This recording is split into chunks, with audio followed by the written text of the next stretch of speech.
May had arrived at her husband's family ranch with cautious hope. Her new life, she had thought, would be filled with quiet domesticity and the promise of a future with her husband. The sprawling ranch was isolated, nestled among rolling hills and fields that stretched into the horizon. While the land was beautiful, it brought a crushing sense of loneliness. The in-laws, a stern and unforgiving couple, treated her not as a daughter-in-law, but as someone beneath them. At first, the treatment was subtle, snide remarks about her lack of experience, criticism for her every action, but subtlety gave way to cruelty. Every day, she faced impossible chores, tending to the animals before sunrise, cleaning the barn and stables without rest, and performing endless menial tasks for the in-laws. Often in harsh weather, a single mistake earned sharp rebukes, physical punishment, or nights confined to the drafty barn with no heat or blankets. The barn, which should have been a place for work, became May's prison.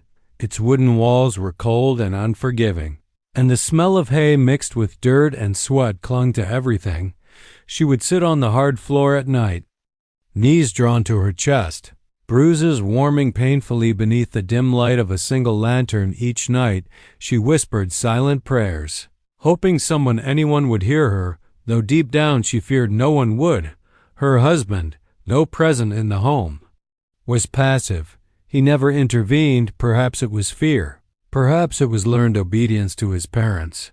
But he offered no comfort. This left May entirely alone, trapped in an environment that demanded submission.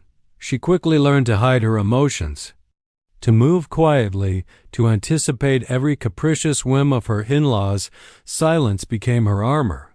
She rarely spoke except when forced, and her voice, once vibrant and full of hope, had grown small and hesitant even in the harshness. May sought moments of private reflection. Early mornings, she would watch the sun rise over the frost-covered fields. Marveling at the stark beauty of the land, she found a small solace in the rhythm of chores, the predictable patterns of caring for animals, and the fleeting moments when the wind carried her cries into the empty distance. Those few breaths of freedom were bittersweet, reminders of the life she had lost and the hope that perhaps one day escape or rescue might be possible. Yet fear governed her every movement. A misplaced step or spoken word could provoke punishment. The in-laws' cruelty was not constant but unpredictable, keeping her in a state of relentless vigilance. Even eating, sleeping, or speaking required strategy and care. The barn, which had become her world, was also her cage. Outside its walls, the open land could offer freedom, but it could also be perilous. With no one to guide or protect her, despite the constant abuse, something deep inside May refused to break. There was a quiet resilience, a seed of hope that grew slowly in secret. She dreamed of someone noticing her plight, of a day when she might finally be free. Her mind wandered to the possibility of a stranger, a passerby, or even fate intervening, someone who would hear her cries and act. Though it seemed impossible, she clung to that faint glimmer, nurturing it in the shadows of her captivity. And so, life continued in silence and fear. Each day was a careful calculation. Each night a struggle for survival. May was trapped physically, emotionally, and socially, yet her spirit had not yet surrendered. Little did she know, her desperate cries, though muffled by fear and despair, were about to reach the ears of someone who would change her life forever, a lonely rancher who would refuse to ignore her suffering. The night was unusually quiet on the outskirts of the ranchlands, the wind whispering through the bare trees and sweeping across the frost-covered fields. May sat huddled in the barn, her body aching from the day's punishments. Her arms and legs bore bruises from both labor and the cruel hands of her in-laws. Yet the most painful weight was the loneliness, the knowledge that no one would hear her cries. The barn, with its wooden walls and thin roof, felt suffocating. Each shadow seemed larger, every creak of the old timbers magnified by fear. As darkness deepened, May's despair became unbearable. She rose slowly, her feet raw and cold, and let out a small, trembling wail, then another. Each cry grew louder, more desperate, carrying through the night air with a rawness that came from sheer exhaustion and helplessness. She didn't know if anyone could hear her, but the act of calling out brought a small relief, as if her voice could momentarily escape the pain trapped inside her miles away. Caleb, a solitary rancher, tended his own property. Used to the isolation that life in the hills demanded, he was a man of habit, chores, livestock, and long walks across his land. Life had taught him to be self-reliant, and the quiet was usually comforting. But tonight, the wind carried a different sound. A voice, frail yet unmistakable, pierced through the darkness. It was distant but urgent, carrying a note of fear that made him stop mid-step. Caleb froze. He wasn't a man who panicked easily. He had faced storms, wolves, and desperate animals, but this was human fear, raw and unfiltered. He listened intently, trying to pinpoint the direction. Another cry came, sharper this time, cutting through the night air like a fragile thread demanding attention. He felt a sudden, undeniable pull in his chest. Someone was in danger, and he could not ignore it. Grabbing his coat and lantern, Caleb mounted his horse and followed the sound. The terrain was uneven, coated in frost and patches of ice, making every step of the journey treacherous, yet he pressed on, guided by the faint, intermittent cries that seemed almost impossible to locate, yet impossible to ignore. Each call carried more urgency, more despair, as if the girl knew that her life, or at least her dignity, depended on someone answering. Meanwhile, May's voice began to falter. She had been crying for what felt like hours, her throat raw, her lungs burning. The in-laws' cruelty had left her vulnerable, and she feared discovery. Each shadow, each sound of movement outside the barn made her flinch. She wondered if help would ever come, or if she was destined to remain trapped, unseen, unheard. Then she heard the distant jingle of horse harnesses and the scrape of hooves in the snow. She froze, unsure if it was hope or another threat. The sound grew closer, steady, deliberate. Fear mingled with cautious relief. Someone was coming. Someone had answered her call. Caleb slowed as he approached the barn. Scanning the dim structure through the weak lantern light, he could make out a figure inside, crouched and shivering. The sight was enough to ignite his protective instinct. He dismounted carefully, speaking in a calm voice meant to soothe, not startle. "Hey there," he called. "It's all right, I'm here to help." May's eyes widened, fear and disbelief flickering across her face. She hesitated, unsure if she could trust a stranger after everything she had endured, but the steady presence, the warmth in his tone, and the lack of any threatening movement convinced her, slowly, that this man might be different in that moment. A fragile thread of hope began to form. May realized she might finally escape, not just the barn, but the cruelty that had defined her life. And Caleb, seeing her vulnerability, felt a responsibility that went beyond mere decency. He could not walk away. The stage was set. A lonely rancher, a girl trapped and abused, and the beginning of a bond forged by desperation, courage, and the first flicker of trust. Caleb led May gently away from the barn, careful not to startle her. Her small frame trembled under the weight of exhaustion, fear, and the bruises that marked her body like a map of suffering. Her hands clutched the thin fabric of her coat tightly, and her eyes darted nervously to every shadow, every creaking timber, as though expecting the cruel in-laws to emerge at any moment. Once inside his modest cabin, Caleb closed the door, bolting it firmly behind them. The warmth of the fire immediately brushed against May's chilled skin. For a moment, she simply stood there, shivering, overwhelmed by the sudden comfort. She had not known kindness in so long that it almost startled her. So unfamiliar it made her instinctively shrink into herself. Caleb motioned for her to sit on a chair near the hearth. She hesitated, uncertainty and fear warring with the need to rest. "It's all right," he said softly. "You don't have to be afraid here." His voice was calm, steady, and there was no anger, no judgment, only concern. Slowly, she sank onto the chair, knees drawn to her chest, and exhaled a shaky breath. Caleb began examining her injuries. Bruises covered her arms and legs, darkening in shades of purple and green. There were small cuts along her hands, some scabbed over, others raw. He noticed a particularly deep mark across her shoulder, likely caused by a hard strike. Each injury told a story, pain inflicted deliberately. Methodically, he worked carefully, cleaning the wounds with warm water and dressing them, all the while speaking in gentle reassurances. "This will hurt a little," he said, "but it'll help you heal." As he worked, May flinched at every movement, every brush of cloth against her skin. Her trust was fragile. Yet the steady presence of Caleb began to chip away at the layers of fear. He didn't rush her, and he didn't demand her story. Instead, he offered her space, letting her share as much or as little as she could bear. Slowly, in fragmented words and hesitant gestures, pieces of her past began to emerge.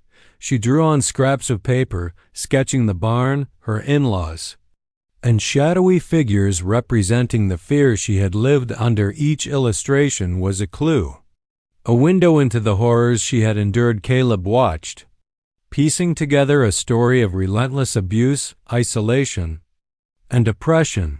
Her in-laws had not only beaten her, they had systematically stripped her of confidence, dignity, and hope. Through her sketches, he realized how trapped she had been, confined to the barn, punished for mistakes both real and imagined, and abandoned by her husband.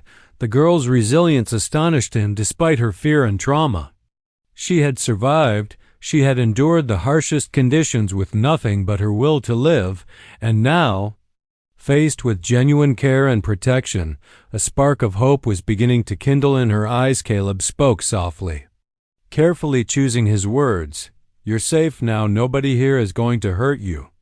The girl's gaze lingered on him, a mixture of disbelief, relief, and cautious trust. For the first time, she understood that someone outside her torment could care for her well-being. That night, as the wind rattled the cabin and the darkness pressed against the windows, Caleb set a small cot near the fire.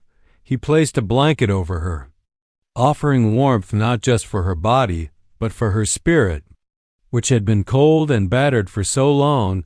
She lay there quietly, staring into the flickering flames, beginning to process the possibility that she might survive, truly survive, and perhaps, eventually, live without fear. By the end of the night, Caleb understood that the girl's trauma was deep, her trust fragile, and her life at risk if left alone. But he also saw resilience, courage, and the faint beginnings of hope. The discovery was more than physical. It was the start of understanding her entire life, the key to helping her reclaim it, and the first step in a bond that neither of them could yet imagine would grow into something transformative. For a few days, Caleb's cabin became a sanctuary for May, a quiet refuge from the relentless cruelty she had endured inside. Warmth radiated from the fire, the air was safe, and no one shouted or struck her, yet the comfort was fragile. Both of them knew the past would not remain behind so easily. The in-laws, furious at her absence, would not let their cruelty go unchallenged. The moment Caleb realized this, he understood that keeping her safe would require more than shelter.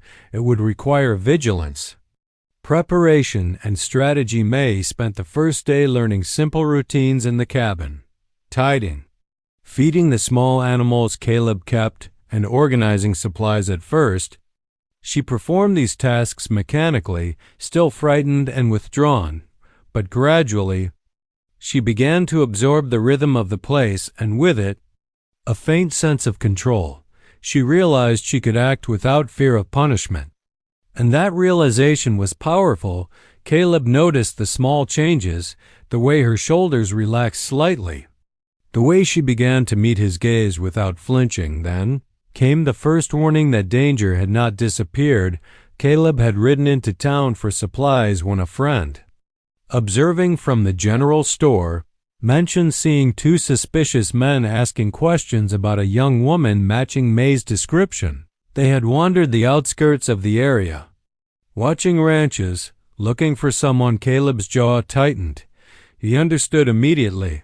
Her in-laws were searching, and they were not coming with kindness or negotiation. Returning to the cabin, Caleb explained the situation gently but firmly.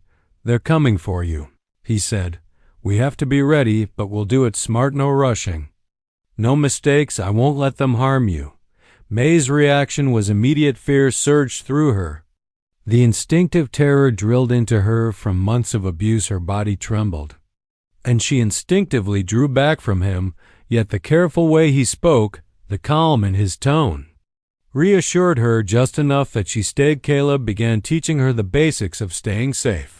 Not as a fighter, he would not let her risk herself in combat, but as someone who could survive if danger arrived. He showed her a hidden space under the floorboards where she could hide, explaining step by step how to enter silently, stay completely still, and breathe quietly. He taught her to recognize the sounds of the cabin and surroundings, how to notice subtle shifts outside that could signal approaching threats. Every lesson was patient and measured, allowing her to gradually regain confidence in her body and mind. At first, May flinched at every suggestion, scared that failure would bring punishment or capture. But gradually, her natural resilience emerged. She asked questions, gestures pointing, small nods, whispered inquiries. Each question represented a tiny act of courage, a reclaiming of agency that had long been denied. Caleb guided her carefully, never pressuring her, always reassuring her that mistakes were acceptable and that she was not alone. The night sky, blanketed with snow and stars, became both a cover and a reminder of the stakes. The cold wind whistled through the trees, but inside the cabin, warmth and safety allowed May to glimpse something she had forgotten: hope. She began to see herself not as a prisoner of fear, but as someone capable of navigating and surviving the threats around her. By the end of this period, a transformation had begun. The girl who had once cowered in silence in a barn was now learning to stand, to listen, and to act when necessary. Caleb, too, recognized a change, not just in her confidence, but in their bond. Trust had begun to form, a subtle but undeniable connection that would carry them through the dangers to come. Yet, even as hope began to bloom, the shadow of her in-laws' pursuit loomed just beyond the hills. The story was far from safe. The moment of confrontation was approaching, and both Caleb and May would need every ounce of courage, patience, and cleverness to face it. The quiet lessons in the cabin were the first step in a larger fight for freedom, dignity, and life itself. The tension that had been quietly building finally erupted one cold, moonlit night. Snow blanketed the fields outside Caleb's cabin, muffling the crunch of approaching boots, but not enough to hide them from a watchful eye. Caleb had stayed alert ever since hearing about the suspicious men asking about May in town. His instincts told him the in-laws would not stop until they had regained control. And now he knew the moment of confrontation had arrived. Inside the cabin, May sensed something. Two shadows cast by the flickering fire danced across the walls, and a low creak near the door made her flinch. Her heart raced, old fears clawing at her chest, but this time she did not hide under the blankets. Instead, she straightened, remembering Caleb's lessons on courage, listening, and action. A sharp, forceful knock rattled the door. "Open up. We know she's in there," one voice barked, rough and commanding. It was unmistakably one of the in-laws' men. Their cruelty was carried in every syllable. In every sound of their boots pounding against the snow-covered ground, another voice joined, mocking and threatening. Caleb moved to block the door, placing himself between the intruders and May. His calm demeanor masked the adrenaline pumping through him. "There's no one here but me," he said firmly, voice steady and unwavering. "You need to leave." The men laughed, the sound harsh and cruel. Don't lie. That girl is ours, hand her over. And maybe we let you walk away. Their tone left no room for negotiation, only intimidation. May froze for a moment, panic threatening to consume her. But then something shifted inside her. Months of fear and suffering had taught her to survive, but not how to fight for herself. Caleb's protective presence gave her the courage to try. She remembered the hiding spaces, the skills Caleb had shown her, but more importantly, she remembered her own strength, the resilience that had carried her through the abuse and confinement of the barn. Unexpected happened. May spoke. Her voice, small but clear, rang out across the cabin. No. The word carried authority she had never felt capable of expressing. She stepped forward from behind Caleb, standing between him and the intruders, her eyes, wide with determination, met theirs without fear. The taller man lunged toward her in anger, but Caleb reacted instantly, blocking the strike and pushing him back in the chaos. May grabbed a small kettle from the stove and swung it, hitting the man in the shoulder, not to harm, but to create an opening. It worked. Caleb used the moment to restrain the intruder, and together, they managed to subdue the second man who had tried to push past them. At that moment, the sounds of approaching neighbors reached them, the dogs barking and lanterns swinging as people, alerted by the commotion, arrived to help. The in-laws men, realizing they were outnumbered and trapped, retreated, their threats silenced by the weight of the community's presence. May stood trembling, but it was no longer just fear that coursed through her veins. It was relief, pride, and a dawning realization that she had power to act, to resist, and to survive. Caleb turned to her, his face softening. You did good, he said quietly, genuine pride in his voice. The night, once dominated by fear, had transformed into a turning point. May had faced the embodiment of her trauma and emerged not just unbroken, but empowered. The in-laws' cruelty could no longer define her. She had reclaimed a measure of control, and the bond between her and Caleb had strengthened, forged through shared struggle and courage. By the time the snow settled and calm returned, May understood that this was more than a victory. It was the beginning of a life she could shape, no longer just a victim. She had become someone capable of standing, speaking, and asserting her right to freedom. And Caleb, steadfast and protective, had been both witness and support, the presence that allowed her courage to emerge when it was needed most. First light of dawn spilled across the snow-dusted fields, softening the harsh edges of the night's terror. The storm of fear, intimidation, and abuse that had dominated May's life was finally over. The in-laws had retreated, their threats neutralized by Caleb's protection and the timely arrival of neighbors. Yet, even with the immediate danger gone, a new journey began, the journey of healing, trust, and reclaiming a life that had been stolen. Inside Caleb's cabin, May sat quietly near the fire, wrapped in warm blankets. Her body still ached from past injuries and the events of the previous night, but the ache was accompanied by a new, unfamiliar sensation. Relief that she was no longer alone, no longer trapped, no longer at the mercy of cruelty. Her small hands, once clenched tightly in fear, now rested loosely on her lap. She watched the flames flicker, a soft glow illuminating the beginnings of hope in her eyes. Caleb, seeing the change, felt a quiet pride and responsibility. His role had shifted from rescuer to protector, mentor, and friend. He knew the road ahead would not be easy. Trauma lingers long after the danger has passed, and May would need patience, support, and compassion to rebuild her sense of self. He offered her space, encouraging small steps toward independence, while assuring her that she would never face threats alone. May began by tending to the practicalities of life.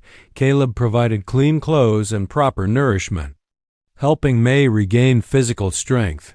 Each task, eating a warm meal, washing her bruises, organizing her personal space, was a small victory, reinforcing the notion that her life was her own to manage.